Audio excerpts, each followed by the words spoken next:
Hello, जय Hind everyone. तो बहुत सारे ऐसे स्टूडेंट्स हैं जो डिफेंस के लिए प्रिपेयर कर रहे हैं और उनको ये नहीं समझ आ रहा कि हम जो जीके का पोर्शन है वो कहाँ से करें। तो जितने भी स्टूडेंट्स जिन्हें जीके के पोर्शन के अंदर डिफ़िकल्टी फेस करनी पड़ रही है, तो वो मेरे द्वारा जो बैच स्टार्ट किया गया है प्रथम कदम, उसको देख सकते हैं और अपनी जीके की प्रॉब्लम्स को सॉल्व कर सकते हैं। यहाँ पे जो हमारे टॉपिक्स करने का तरीका है वो सबसे पहले ये रहेगा कि हम टॉपिक क्लियर करेंगे, उसके बाद उससे रिलेटेड प्रीवियस ईयर क्वेश्चंस और साथ में जितने क्वेश्चंस एक्सपेक्टेड हैं जो बन सकते हैं टॉपिक से, वो हम यहाँ पे आपके लिए करेंगे। अगर आप एनडीए, सीडीएस, एफकेट के लिए प्रिपेयर करते हैं या फिर सीएपीएफ असिस्टेंट कमांडेंट के लिए प्रिपेयर करते हैं, तो आप डेफिनेटली इस बैच के साथ जा सकते हैं और देख सकते हैं कि आपका जो स्कोर है वो काफ़ी अच्छा इम्प्रूव हुआ है या हुआ होगा। ठीक है, अगर हम बात करें, ये हमारी क्लास रहने वाली है 17th। इससे पहले हमने 16 क्लासेस कर ली हैं। तो जो स्टूडेंट इस क्लास को फर्स्ट टाइम देख रहा है वो जाए, पहले वाली क्लासेस को अटेंड करे, फिर यहाँ पे आए ताकि ईजिली आपको समझ आ सके।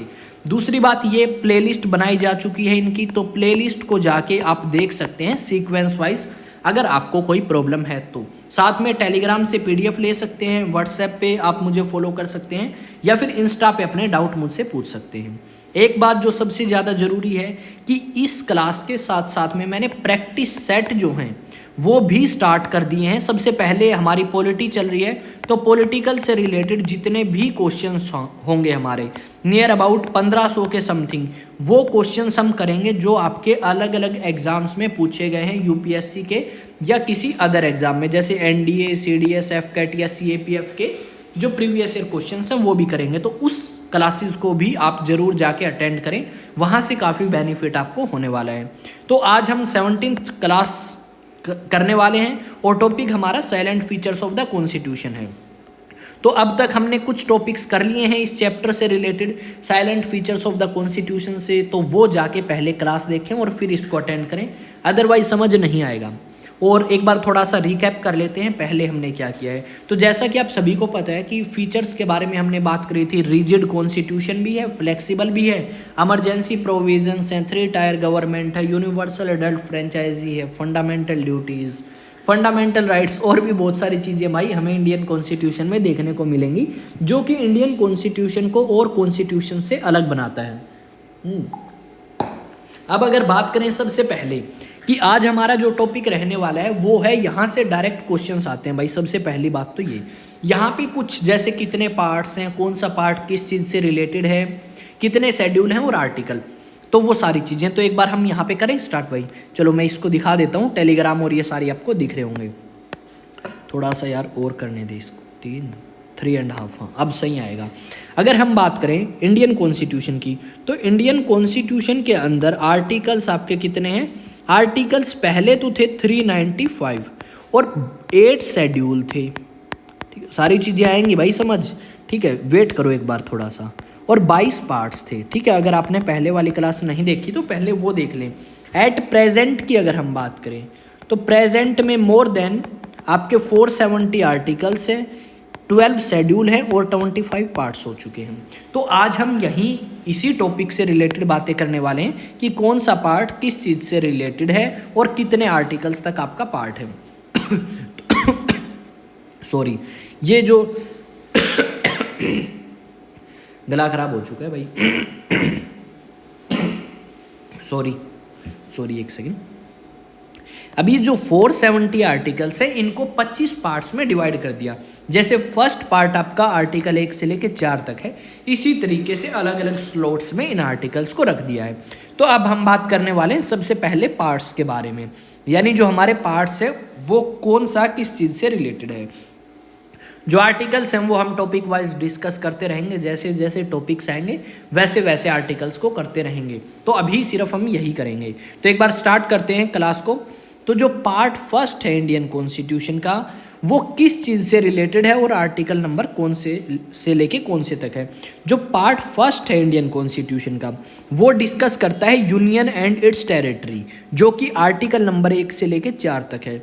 यूनियन एंड इट्स टेरिटरी में किस चीज़ के बारे में डिस्कशन करता है ये, कि भारत जो है वो क्या है, उसका नाम क्या है, जैसे इंडिया का नाम ही भारत है। उसके अलावा उसकी टेरिटरीज कितनी है, यानी कितने एरिया में फैला है, कितनी स्टेट्स हैं, कितनी यूनियन टेरिटरीज हैं, वो सारी की सारी आपको first part of the Indian constitution के अंदर देखने को मिलेंगी, जो कि आर्टिकल नंबर 1 से लेके 4 तक है। सेकंड पार्ट की अगर बात करें तो सेकंड पार्ट आपका सिटीजनशिप से रिलेटेड है, और सिटीजनशिप का पार्ट जो है वो आर्टिकल 5 से लेके 11 तक है। इस सेकंड पार्ट में जितने भी आर्टिकल्स हैं, यानी 5 से लेके 11 तक, वो सारे के सारे डिस्कशन करते हैं कि भारत का सिटीजन कौन है, सिटीजनशिप किस तरीके से लूज करी जा सकती है, सिटीजनशिप किस तरीके से मिल सकती है। ये सारी की सारी चीज़ें आपको सेकंड जो पार्ट है उसके अंदर बताई गई हैं। इस चीज़ को आप ध्यान रखेंगे। इसके अलावा अगर थर्ड पार्ट की बात करें तो थर्ड पार्ट जो है वो आपका फंडामेंटल राइट से रिलेटेड है, और आर्टिकल नंबर 12 से लेके 35 तक। सबसे ज़्यादा इम्पोर्टेंट आपका यही पार्ट है, जो कि पार्ट नंबर 3 है। इसमें बताया गया है कि आपके पास कौन कौन से फंडामेंटल राइट्स हैं। तो एट प्रेजेंट 6 फंडामेंटल आपके पास हैं, फंडामेंटल राइट्स हैं, जैसे right against protection from arrest. जैसे आपके पास एक अधिकार है कि आप को कोई अरेस्ट नहीं कर सकता, आप अपनी मन मर्जी से धर्म को फॉलो कर सकते हैं, आपको इक्वली ट्रीट किया जाएगा। ये सारे के सारे फंडामेंटल राइट्स के अंदर आपके मेंशन किए गए हैं। अब पार्ट 4 पे अगर हम आए तो पार्ट 4 है डीपीएसपी, यानी directive principles of state policy, जो कि आर्टिकल नंबर 36 से लेके 51 तक आपके मेंशन किए गए हैं।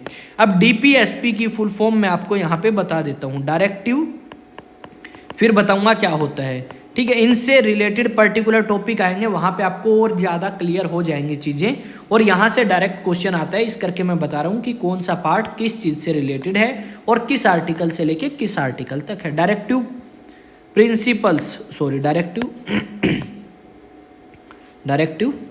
प्रिंसिपल्स ऑफ स्टेट पॉलिसी,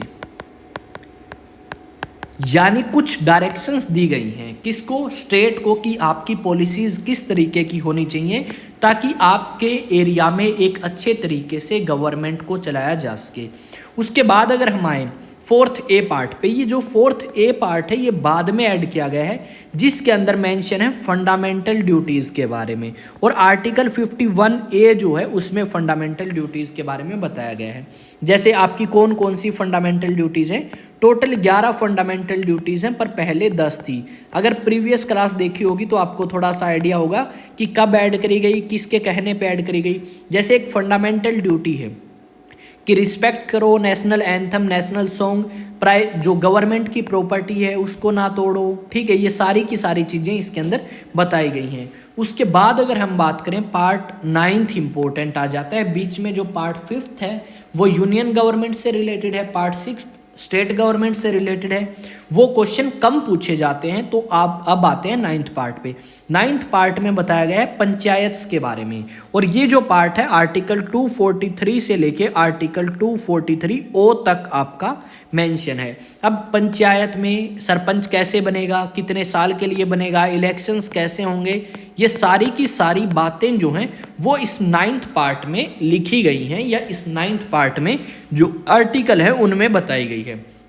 अब ये 9th ए जो है, यानी ये आपका बाद में ऐड किया गया है, कौन सा, पार्ट 9th, ठीक है, ए, ठीक है। ये जो म्यूनसिपैलिटीज़ हैं, यानी शहरों के अंदर बनते हैं ना, MC, municipal council, municipal corporation, वो सारी की सारी आपकी मेंशन है आर्टिकल नंबर 243 पी से लेके 243 जेड जी तक। तो इस चीज़ को भी आप ध्यान रखेंगे कि म्यूनसिपैलिटीज़ कौन से पार्ट में है और किस आर्टिकल से लेके किस आर्टिकल तक है। और ये जो चीज़ है ये आपकी है इम्पोर्टेंट, क्योंकि ये क्वेश्चन आपके पहले पूछे गए हैं। उसके बाद अगर बात करें 9th बी पार्ट जो है वो है कोऑपरेटिव सोसाइटी से रिलेटेड। अब यानी कोऑपरेटिव सोसाइटीज़ जैसे आपकी अलग अलग, अमूल क्या है, अमूल एक कोऑपरेटिव सोसाइटी है। उसके अलावा और भी बहुत सारी ऑर्गेनाइजेशंस हैं। कोऑपरेट करना यानी मिल के आप किसी के साथ काम कर रहे हैं, उसको बोलते हैं कोऑपरेटिव सोसाइटी, जो कि आर्टिकल 243 जेड एच से लेके 243 जेड जी तक आपका मेंशन किया गया है। अगर आपको क्लियरली विजिबल नहीं है ये चीज़ें तो मैं एक बार दोबारा लिख देता हूँ। 243 जेड एच से लेके 243 जेड जी तक आपका कोऑपरेटिव सोसाइटीज़ मेंशन किया गया है, तो इस चीज़ को भी आप ध्यान रखेंगे। अब ये आर्टिकल सॉरी ये जो पार्ट है ये भी इम्पोर्टेंट है, पहले पूछा गया है कि पार्ट 15 जो है वो किस चीज़ से रिलेटेड है, वो है इलेक्शन से रिलेटेड, कि भारत के अंदर राष्ट्रपति के इलेक्शन कौन कराएगा, प्रधानमंत्री के कौन कराएगा, इलेक्शन कमीशन ऑफ इंडिया में मेंबर्स को किस तरीके से अपॉइंट किया जाएगा, किस तरीके से रिमूव किया जाएगा, सारी की सारी बातें इस पार्ट के आर्टिकल्स में मेंशन है, जो कि आर्टिकल 324 से लेके 329 ए तक आपका मेंशन किया गया है। और ये क्वेश्चन आपका प्रीवियस ईयर क्वेश्चन है कि आपका आर्टिकल 324 में किस चीज़ के बारे में मेंशन है, इलेक्शंस के बारे में। इलेक्शन कौन से पार्ट में है, 15th पार्ट में इलेक्शंस के बारे में मेंशन किया गया है। अब आते हैं आपका नेक्स्ट जो इम्पोर्टेंट पार्ट है 17th पार्ट। ठीक है, 17th पार्ट जो है वो बताता है ऑफिशियल लैंग्वेज, कि भारत के अंदर कितनी ऑफिशियल लैंग्वेज हैं, जो कि आर्टिकल 343 से लेके 351 तक मेंशन किया गया है। अगर बात करें ऑफिशियल लैंग्वेज की, तो भारत के अंदर एट प्रेजेंट 22 ऑफिशियल लैंग्वेज हैं, जो कि पहले सिर्फ और सिर्फ 14 थी। तो ऑफिशियल लैंग्वेज यानी आप पेपर देने जाते हैं तो आपके पास ऑप्शन है कि आप इन 22 लैंग्वेज में से किसी भी लैंग्वेज में अपना पेपर दे सकते हैं, या हमें कई जगह साइन बोर्ड्स देखने को मिलते हैं, वो हमारी ऑफिशियल जो लैंग्वेज है उन्हीं के अंदर मिलते हैं। एक बात और, जो इंग्लिश है वो ऑफिशियल नहीं है, ठीक है, नोट एन ऑफिशियल लैंग्वेज। कौन सी ऑफिशियल लैंग्वेज नहीं है, तो इंग्लिश आपकी जो है वो भारत के संविधान में मेंशन नहीं करी गई, और वो भारत की ऑफिशियल लैंग्वेज जो है 22 उनमें नहीं आती। तो इस चीज़ को आप ध्यान रखेंगे कि इंग्लिश ऑफिशियल लैंग्वेज नहीं है, हिंदी, उर्दू, तमिल, तेलुगु, मलयालम, कन्नड़, ठीक है, ये सारी की सारी आपकी ऑफिशियल लैंग्वेज के अंदर आती हैं। अब आते हैं 18th पे, ये भी इम्पोर्टेंट है, ये भी इम्पोर्टेंट है सबसे ज़्यादा, क्योंकि ये प्रीवियस ईयर क्वेश्चंस आए हैं यहाँ से। अब बात करते हैं इमरजेंसी प्रोविजंस के बारे में। तो आर्टिकल नंबर 352 से लेके 360 तक इमरजेंसी प्रोविजन है, जो कि आपका पार्ट नंबर 18 में मेंशन किया गया है। अगर हम यहाँ पे बात करें, अरे यार चलो कोई नहीं अगर यहाँ पे हम बात करें किस चीज़ के बारे में, इमरजेंसी प्रोविजंस के बारे में, तो हमें यहाँ से पता लग जाएगा कि इमरजेंसी प्रोविज़न 18th पार्ट में है 352 से लेके 360 तक। और लिया कहाँ से है हमने इमरजेंसी प्रोविज़न, ये हमने लिया है गवर्नमेंट ऑफ इंडिया एक्ट 1935 से। और 3 टाइप की आपकी इमरजेंसी हैं, नेशनल, स्टेट और फाइनेंशियल। यहाँ पे एक स्टेट को प्रेसिडेंट रूल भी कहते हैं, तो इस चीज़ को भी आप ध्यान रखेंगे। अब पार्ट नेक्स्ट जो है वो है पार्ट 20th। अब 20वें पार्ट में क्या है, तो पार्ट 20 में मेंशन है अमेंडमेंट ऑफ द कॉन्स्टिट्यूशन, यानी हम भारत के संविधान में चेंज अगर करते हैं तो वो चेंज किस तरीके से होगा वो बताया गया है पार्ट 20th में और आर्टिकल 368। ये भी आपका प्रीवियस ईयर क्वेश्चन है, तो इस चीज़ को भी आप ध्यान में रखेंगे कि ये जो टॉपिक्स हैं ये ऐसे टॉपिक्स हैं जो आपके लिए बेहद ज़्यादा इंपॉर्टेंट हो जाते हैं, क्योंकि यहाँ से आपके प्रीवियस ईयर क्वेश्चंस जो हैं वो पूछे गए हैं। तो आप सभी को जैसा कि पता है, आज हमारा श्री राम जी का प्राण प्रतिष्ठा जो दिवस है वो सेलिब्रेट किया जा रहा है, और आप सभी को मेरी तरफ से हार्दिक बधाई हैं, ठीक है। और आप भी अयोध्या जरूर जाके आएँ और श्री राम के दर्शन जरूर करें। मैं श्री राम से दुआ करूँगा कि इस बार आपका सिलेक्शन जो है वो ज़रूर हो और आपकी जो तरक्की है वो काफ़ी हो। तो जितने भी डिफेंस एस्पिरेंट्स हैं भाई, आप अपनी प्रिपरेशन को अच्छा करके रखें ताकि एक दिन आप भी राम लल्ला के दर्शन के लिए जाएं, ठीक है। तो नेक्स्ट जो हमारे हैं, नेक्स्ट जो पार्ट है वो आ जाता है शेड्यूल से रिलेटेड। देखो हमने इंपॉर्टेंट पार्ट थे ना वो तो कर लिए, अब हम इंपॉर्टेंट शेड्यूल्स करेंगे यहाँ पे, क्योंकि जो शेड्यूल्स हैं यहाँ से क्वेश्चन आपका डायरेक्ट पूछा जाता है कि ये जो शेड्यूल है किस चीज़ से रिलेटेड है। तो यहाँ पे अगर शेड्यूल को याद करने की मैं एक शॉर्टकट ट्रिक बता दूँ आपको, तो आपको काफ़ी बेनिफिट होगा। तो शॉर्टकट ट्रिक्स क्या है, शॉर्टकट ट्रिक है भाई इसकी, थोड़ा सा ऊपर कर दें इसको, हाँ यहाँ से आई थिंक विजिबल होगा, टीयर्स ऑफ ओल्ड पीएम। क्या ट्रिक है भाई, टीयर्स ऑफ ओल्ड पीएम। अब ये बताऊंगा मैं किस तरीके से टीयर्स ऑफ ओल्ड पीएम बनेगी। तो ये तो भाई इन शेड्यूल्स को 12 के 12 शेड्यूल्स को याद करने की ट्रिक है। अब अगर हम बात करें फर्स्ट शेड्यूल के बारे में, तो ये है टेरिटोरियल एक्सटेंशन, ठीक है। T4 यहाँ पे मुझे अलग कलर से लिखना होगा मेरे भाइयों, ठीक है। ये क्या बन गया, टी। यानी टी फॉर टेरिटोरियल एक्सटेंशन, यानी भारत का एरिया कितना है, भारत की बाउंड्री कितनी है, कितनी स्टेट्स हैं, कितनी यूनियन टेरिटरीज हैं। यानी जो पार्ट फर्स्ट था ना, उसी से रिलेटेड आपका शेड्यूल फर्स्ट भी है। तो टीयर्स ऑफ ओल्ड पीएम में टी का मतलब है टेरिटोरियल एक्सटेंशन, यानी भारत का एरिया कितना है। ठीक है, अभी एक मेरे को कुछ एक शायरी याद आ रही है, चलो सुनाते हैं आपको। कि मेरी आंखों के जादू से तुम अभी वाकिफ नहीं हो, कि मेरी आंखों के जादू से तुम अभी वाकिफ नहीं हो, हम उसे भी जीना सिखा देते हैं जिसे मरने का शौक हो, कि हम उसे भी जीना सिखा देते हैं जिसे मरने का शौक हो। तो काफ़ी अच्छी लाइन है भाई, अगर अच्छी लगे ना तो कमेंट करके ज़रूर बताएं, ठीक है। और आगे और भी सुना देंगे आपको कभी मौका मिला तो। अब नेक्स्ट पॉइंट पे आते हैं। नेक्स्ट पॉइंट हमारा क्या है भाई, नेक्स्ट है इमोल्यूमेंट्स या फिर सैलरी। टी का मतलब तो हो गया भाई टेरिटोरियल, ई फॉर इमोल्यूमेंट्स, ठीक है। ये सारे के सारे आएंगे। इसका मतलब होता है भाई सैलरी, यानी जो अलग अलग सदस्य हैं, जैसे आपके प्रधानमंत्री की कितनी सैलरी है, राष्ट्रपति की कितनी है, गवर्नर की कितनी होगी, स्पीकर की कितनी होगी, chairman of Rajya Sabha, deputy chairman, Lok Sabha के स्पीकर, जजेस की, सुप्रीम कोर्ट, हाई कोर्ट के, कंट्रोलर, ऑडिटर जनरल की, वो सारी की सारी इसमें बताई गई है भाई। अगर आपको इनकी सैलरी बढ़ानी या घटानी है तो वो किस चीज़ से रिलेटेड है, वो सेकंड शेड्यूल से आपका रिलेटेड है। और आर्टिकल बहुत सारे हैं जो इन चीज़ों से रिलेट करते हैं, तो वो मैं बताऊंगा नहीं, क्योंकि कैग का अलग आर्टिकल है, प्रधानमंत्री का अलग है, राष्ट्रपति का अलग है, और वहीं उनमें मेंशन है। तो सेकंड शेड्यूल आपका सैलरी या इमोल्यूमेंट्स, यानी ऊपर के जो खर्चे होते हैं, किसको कितना अलाउंसेस मिलेगा, वो सारा डिस्कस करता है। अब आते हैं थर्ड पार्ट पे। भाई क्लास लेते लेते पानी बिल्कुल गर्म रखा था मैंने, ठंडा भी हो गया।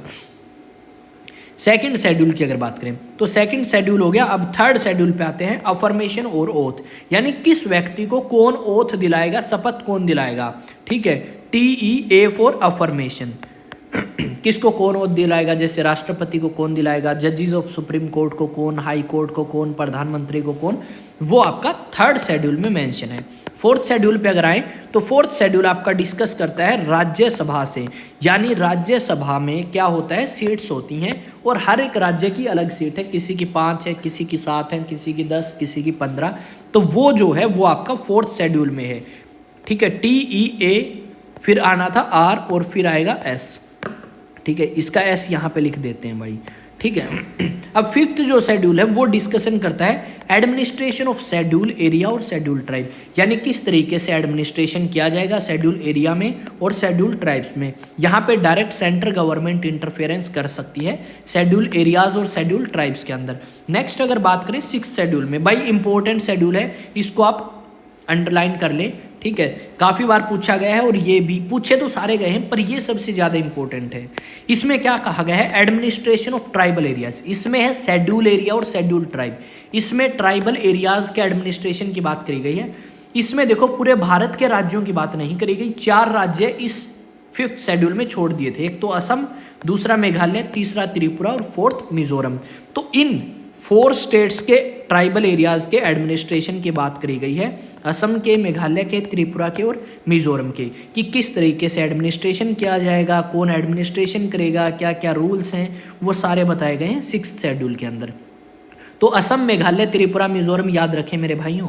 अब आते हैं सेवन्थ शेड्यूल पे। सेवन्थ शेड्यूल की अगर बात करें तो सेवन्थ शेड्यूल में है फेडरल लिस्ट, यानी देखो 3 टाइप की लिस्ट होती हैं, ओहो TEARS। अब आना था ऑफ, O इसका हो गया, F इसका हो गया, फिर क्या आ जाएगा ओल्ड, ये भी लिख लें OL और D, ठीक है। अब सेवन्थ पे अगर आए तो भाई 3 टाइप की लिस्ट होती हैं, स्टेट लिस्ट, यहाँ पे लिख देता हूँ मैं, किस किस टाइप की, स्टेट लिस्ट, कंकरेंट लिस्ट, और एक होता है फेडरल लिस्ट। यानी स्टेट गवर्नमेंट के पास कानून बनाने की पावर स्टेट लिस्ट में मेंशन है, कंकरेंट में दोनों मिलके बनाते हैं, और फेडरल में सिर्फ और सिर्फ सेंट्रल गवर्नमेंट कानून बना सकती है। कुछ रूल्स होते हैं, कुछ सब्जेक्ट्स होते हैं जिनके ऊपर ये कानून बनाते हैं, तो वो मेंशन किया गया है इन अलग अलग लिस्ट के अंदर। एट्थ शेड्यूल की अगर बात करें तो एट्थ शेड्यूल है ऑफिशियल लैंग्वेज, यानी भाई कौन सी आपकी ऑफिशियल लैंग्वेज है भारत के अंदर, और ये पॉइंट मैं पहले बता चुका हूँ, तो आप मुझे इसका जवाब देंगे कमेंट सेक्शन के अंदर कि कितनी ऑफिशियल लैंग्वेज हैं, पहले कितनी थी अब कितनी है, तो कौन सी ऑफिशियल लैंग्वेज बनेगी, किस तरीके से बनेगी, वो सारा आपका एट्थ शेड्यूल में मेंशन है। नाइन्थ शेड्यूल में है लैंड रिफॉर्म्स, यानी जमीनी सुधार।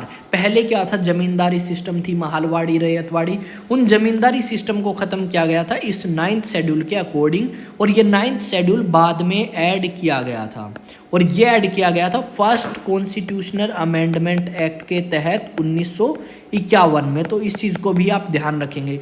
इस टॉपिक से रिलेटेड सारे के सारे क्वेश्चंस यार मैं एक साथ ही कराऊंगा, क्योंकि इतने क्वेश्चंस जो है इसमें बन नहीं रहे थे टॉपिक वाइज, तो जितने भी इंपॉर्टेंट क्वेश्चंस बन पाए हैं टॉपिक वाइज वो मैं आपको इस क्लास के बाद नेक्स्ट क्लास में करा दूंगा। टेंशन की कोई बात नहीं है, वादे के पक्के हैं, ठीक है। 10th शेड्यूल की बात करें तो एंटी डिफेक्शन लॉ, ठीक है, D for defection, L for land, O for official language. तो एंटी डिफेक्शन कई बार क्या होता है, कोई नेता जो है वो मान लो इंडियन नेशनल कांग्रेस पार्टी से नेता बन गया, MP बन गया, बाद में उसने पार्टी चेंज कर ली BJP, या किसी ने शिवसेना से सीट जीती बाद में BJP में चला गया, ठीक है, तो उस समय उस सदस्य के साथ क्या किया जाएगा, क्या उसको सस्पेंड किया जाएगा, हटाया जाएगा, वो सारी की सारी आपकी एंटी डिफेक्शन लॉ जो 10th शेड्यूल है उसमें मेंशन करी गई है। अब 2 शेड्यूल और रहते हैं, और ये 2 शेड्यूल आपके सामने रखे हैं। 11th शेड्यूल जो है